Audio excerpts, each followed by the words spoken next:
At napag-alaman rin na 3 miyembro ng pamilya Napoles ang sumabak rin sa politika at tumakbo bilang party list representative pero nabigo silang makapwesto. Ang buong ulat mula sa aming kasamang si Julius Disamburon. Nitong nagdaang halalan, maraming kandidato ang sumubok. May ilang nagwagi, kaso may ilang hindi pinalad.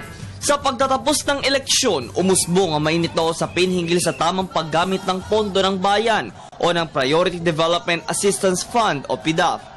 Isa sa mga nasasangkot dito ay ang negosyante si Janet Lim Napoles. Bunsod din ang pagkakasangkot ng ilang mambabatas sa pagpayag na mailabas ang pondong nabanggit. Pero alam nyo bang, sumubok din ang ilang miyembro ng pamilya Napoles sa politika? 3 beses na lumahok ang miyembro ng pamilya nito sa eleksyon at nais na makakuha ng pwesto sa House of Representatives sa party list elections.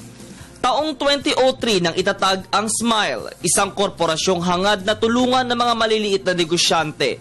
Base sa mga ulat, tila hindi sinwerteng manalo ang grupong nabanggit sa unang pagkakataon. Ayon sa record ng Securities and Exchange Commission, kabilang sa mga may-ari nito ay ang asawa ni Janet na si Jaime Napoles na di umano'y itinuturong utak sa multibilyong pork barrel scam. Kabilang din dito ang kapatid ni Janet at si Ronald Lim na nito lang ay napaulat na pinaghahanap.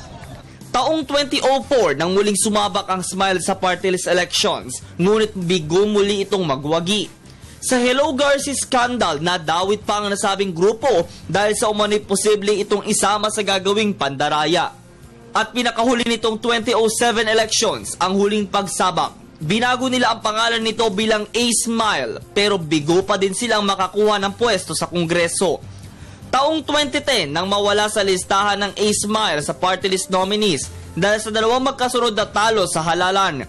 Pero nito lang, katatapos sa 2013 midterm elections, muling sumabak sa halalan ng isang Napoles. Sa pagkakataong ito, ang anak naman ni Janet na si Joe Christine Napoles na nakalistang 3rd nominee ng OFW family. Matapos magbitiw ang 4th and 5th nominee ng nasabing partido, posibleng makinabang sana sa electoral protest si Joe o kaya yung kapartido nitong si Johnny Revilla. Pero umatras si Christine bilang party list nominee. Para sa Telebisyon ng Bayan, ako si Julius Disamburon.